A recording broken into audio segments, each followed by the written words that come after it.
for giving me this opportunity, this platform, so that we could talk about forensic odontology. Yeah, ma'am. Okay. So, should I start with my presentation? Yeah, ma'am. So, Dr. Arusi will give talk on the topic, the wonders of forensic odontology. Yeah. So I'm just going to give you a brief introduction about what odontology is, where do we use it, what is its forensic significance, and all of that.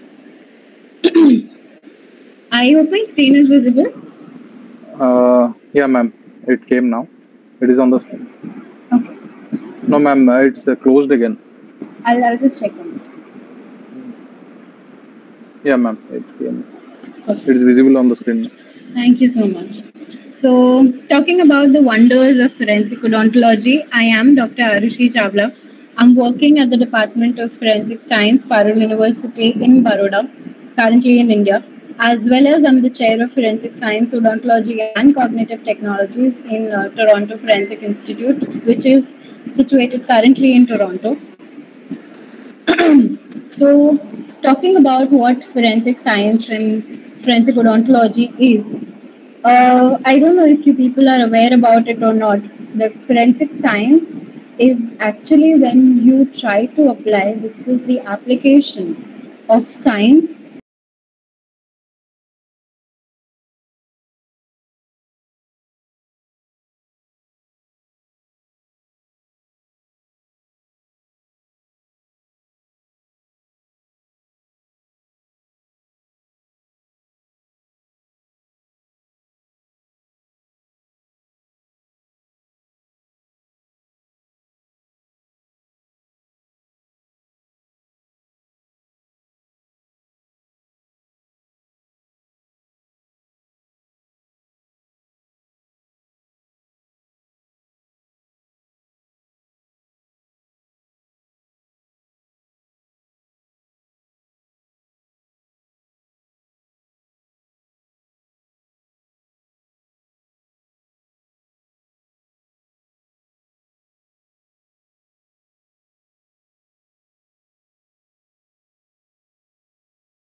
analysis and presenting it in the court of law.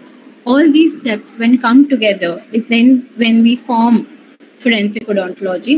So, when I talk about the scope of forensic odontology, it's going to be vast because there are many aspects which we cover, starting from human identification to age estimation to rugoscopy, kiloscopy. Currently, reconstruction is gaining a lot of importance.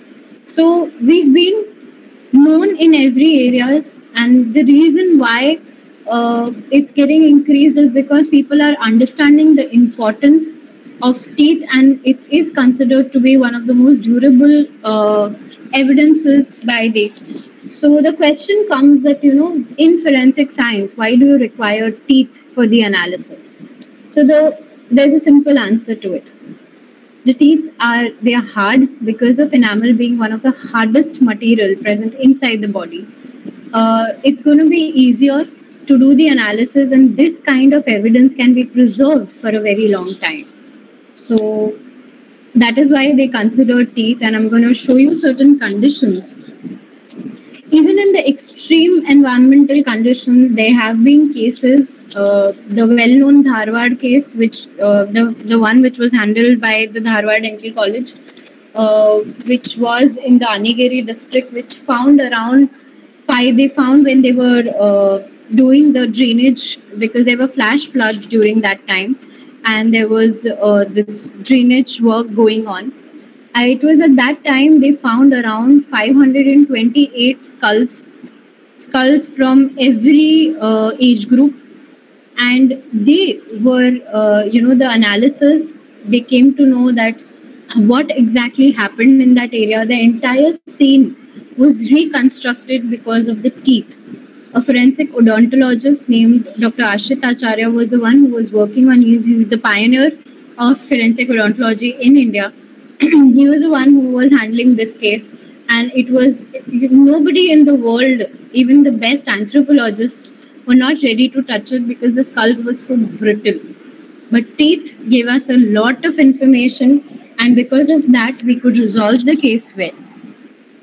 Even when kept in water for a very long time. So, considering the drowning cases, we all know about the rate of decomposition which occurs when the body is inside the water.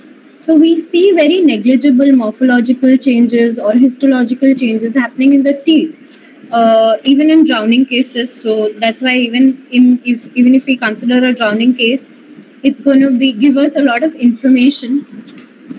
Even at high temperatures, if I say, especially in cases of plane crash, I'll be more specific. When the amount of heat, maybe because of because of a crash and there was increased amount of heat in that area, maybe the body gets completely dismembered, dismantled. When the body is not in a state of identification, the teeth can give you a lot of information, and we can very proudly, as forensic odontologists, say that teeth are responsible for one of the most purest forms of DNA can be attained from teeth.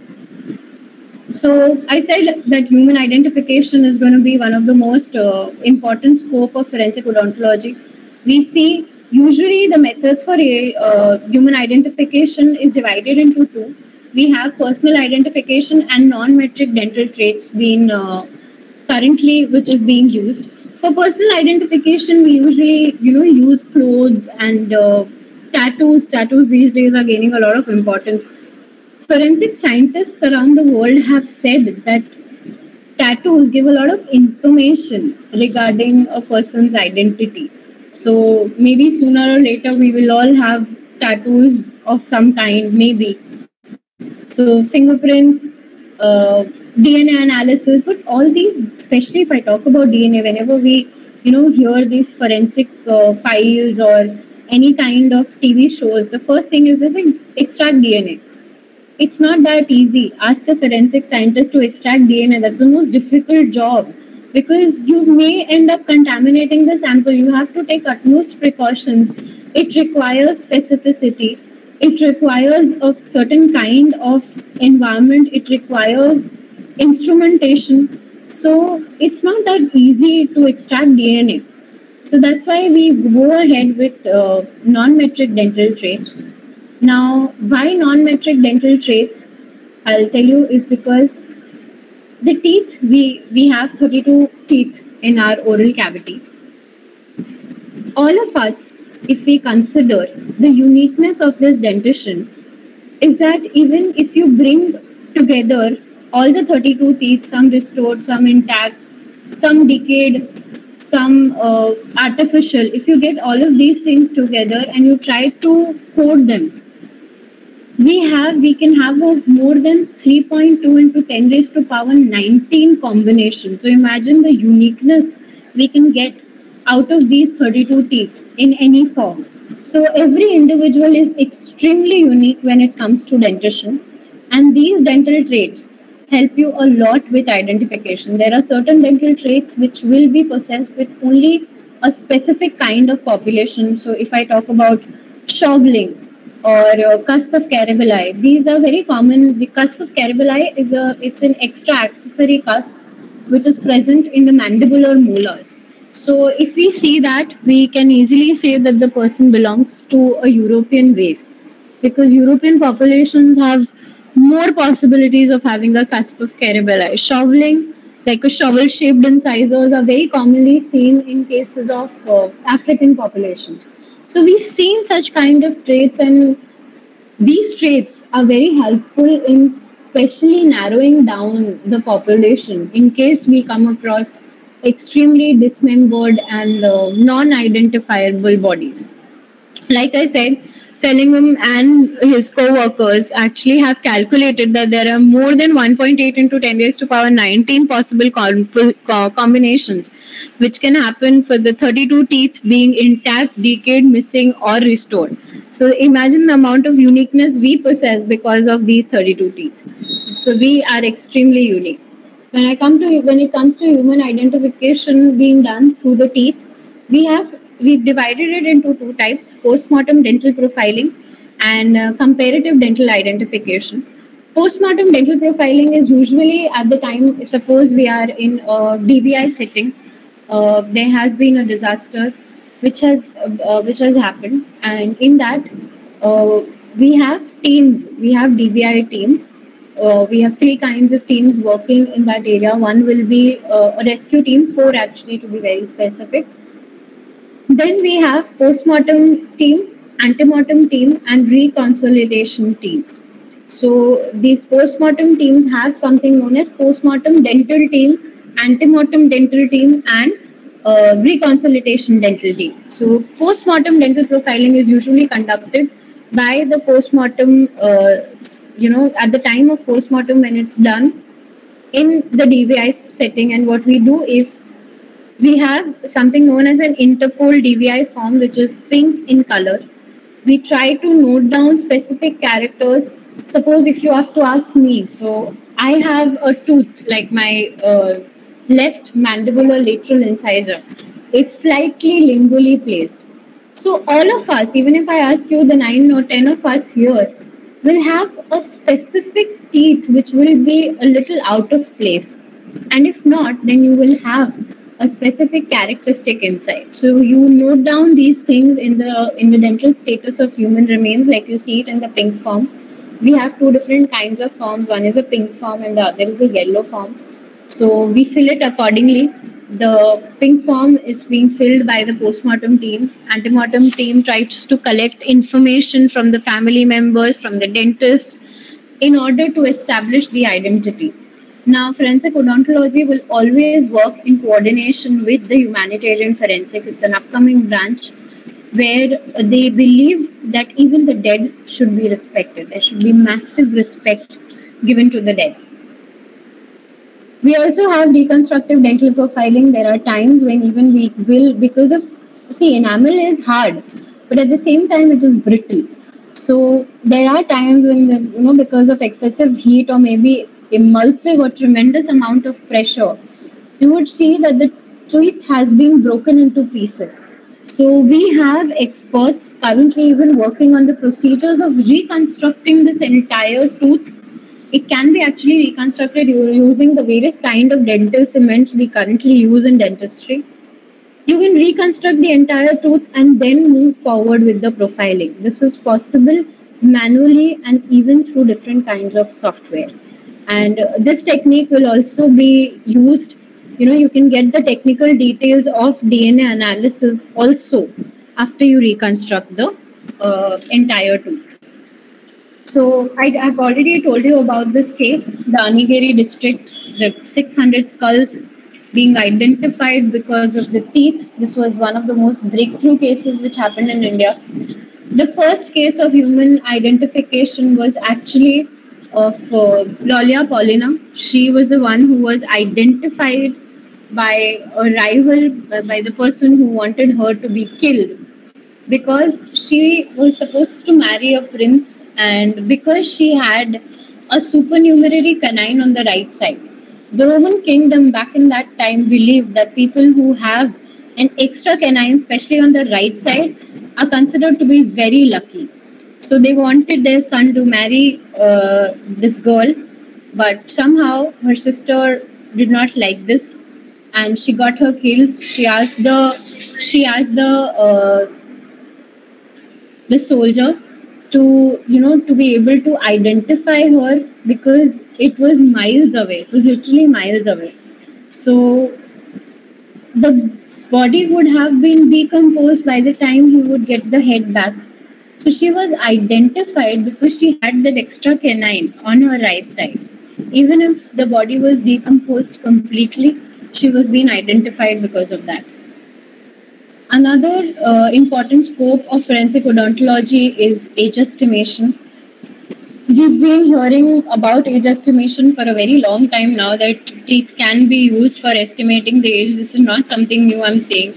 But currently we have more than, I think, 50 or 60, I think more than 100 techniques which can be used for age estimation. Different formulas for different populations. Still, there are many populations where we've not worked on. If there is Indian population, we do not have specific data for Gujarati population, or for the South Indian population, the North Indian population. We're not city specific, which we need to be. So there's a lot of scope in here. Because of the techniques and because of the formulas we already have, we can just modify and get our own formulas out. So there are many techniques of age estimation. It's been divided into infant age estimation, adolescent age estimation, and adult age estimation. In adolescent itself, we have radiographic methods, visual methods, biochemical methods which can be used for estimating the age, and especially the ATLAS methods can be used. ATLAS methods usually requires only visual interpretation, and it's very easy. You don't require to be a dentist to be able to see this method or learn this method. Scoring method is also very, very clear. So one of the most breakthrough cases which happened in India, I hope we can, this case was the one which brought a lot of importance to the field of forensic odontology, was the Nirbhaya case, where one of the suspect, the one who was convicted, was actually recognized, and his age was below 18 years when he committed the crime. So later on, he was convicted under the juvenile laws, and he's currently living a very healthy life. So he was not hanged. There was no death penalty given to him because he was a juvenile.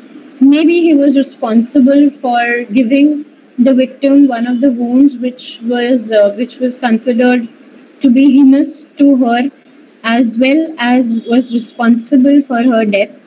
But still, since the laws of the country do not believe in capital punishments for the children, and our country clearly believes that if children below 18 years of age, any person below 18 years of age, if put in a proper setting, they can be rehabilitated. So every time we see this case, forensic odontology does come to our mind, because this actually saved a life of an individual. Bite marks, we've been seeing that forensic odontologists around the world have been facing a lot of, our field has come up because of bite marks.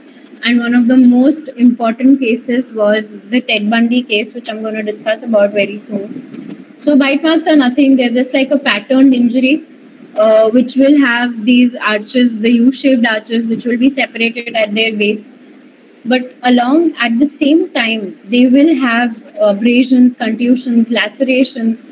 And these two, the patterned injury will actually be responsible to reflect the size, the shape, the arrangement of the human dentition. It can show you different characteristics as well. So these bite marks have been very important in conviction of various criminals, and especially in the case of Ted Bundy. We'll discuss about it very soon. So one was bite marks. I wanted to show you about this case. This is Wayne Borden. In Canada, he was known to be the vampire rapist. The number of victims which suffered because of him were 4, and he was categorized under the category of being a serial killer. And he had a modus operandi of leaving bite marks. And he was convicted because he left a bite mark on the left breast of all the 4 female victims. And his modus operandi was even strangulation. And he was sentenced to 4 life sentences in February 1972. And he was convicted because of these bite marks. The bite marks were compared to his dentition. There was complete superimposition which was found. It was proved and was accepted by the court of law. We have cheloscopy. Cheloscopy is nothing but the study of lip patterns. In Telescopy as well. We have different classifications, and these classifications have been useful in bringing about identification. And many criminals around the world are being convicted because of the prints they leave at the crime scene, the lip prints which they leave. There was one famous case which happened that this criminal used to leave behind lip prints, and every time they used to feel that it may be a female killer, but actually it was a male. He was just trying to mislead the entire investigation. A forensic odontologist stepped in, and he was the one who identified that this lip pattern does not belong to a female. The thickness which we saw was more commonly seen with males.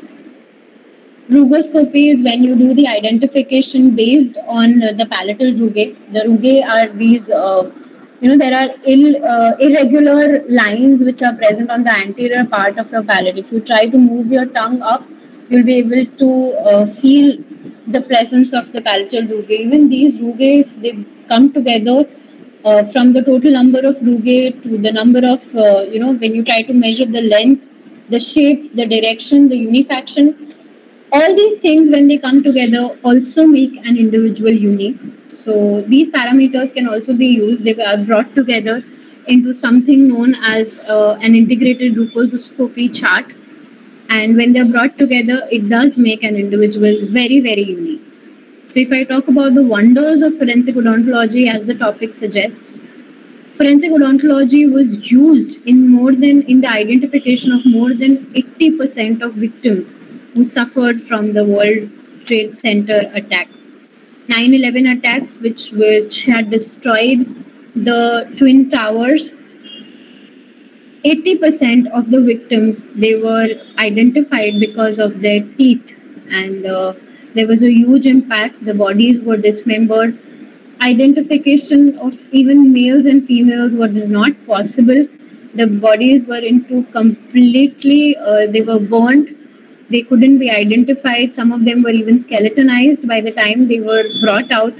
So forensic odontology played a very important role at this time. This was the case I was talking about.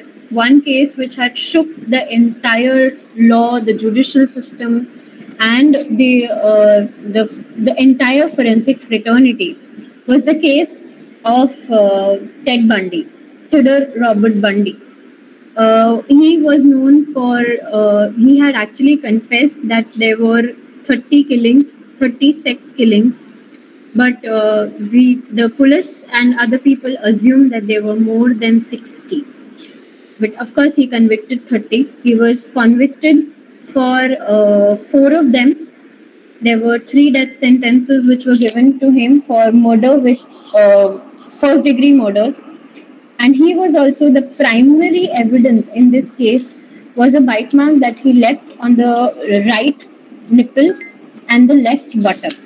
So with those marks, they tried to, he was the one who had actually got crooked teeth. So not just these crooked teeth, the lawyer came up with sentences stating that just because it's fractured, we have defense lawyers. So they do say that, because it's crooked, so you'll say that the person has caused it. No. His dimensions, the alignment of the teeth, and the class as well as individualistic characteristics completely matched to that of Theodore Robert Bundy. And that is why he was convicted. He was considered to be one of the most charming killers in the history, but still was one of the most brutal ones.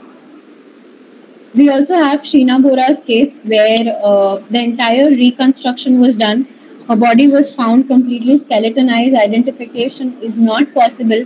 See, every time we see forensic coming into action, we see that more the time passes, more it becomes it becomes difficult for forensic scientists. It's like intact body, then dismembered, then disfigured, decomposed, putrefacted, skeletonized. More the level increases, the difficulty level increases for a forensic scientist. But for us, it's reversed. If the body is skeletonized, things become easier for us. So more the body is into the stage of skeletonization, more is the need of forensic odontology. So with this I come to an end of the lecture, and Hence, I would like to say that these were the wonders of forensic odontology. Thank you so much. In case you want to contact me regarding anything, here's my number and my website, and I'll be more than happy to answer any questions.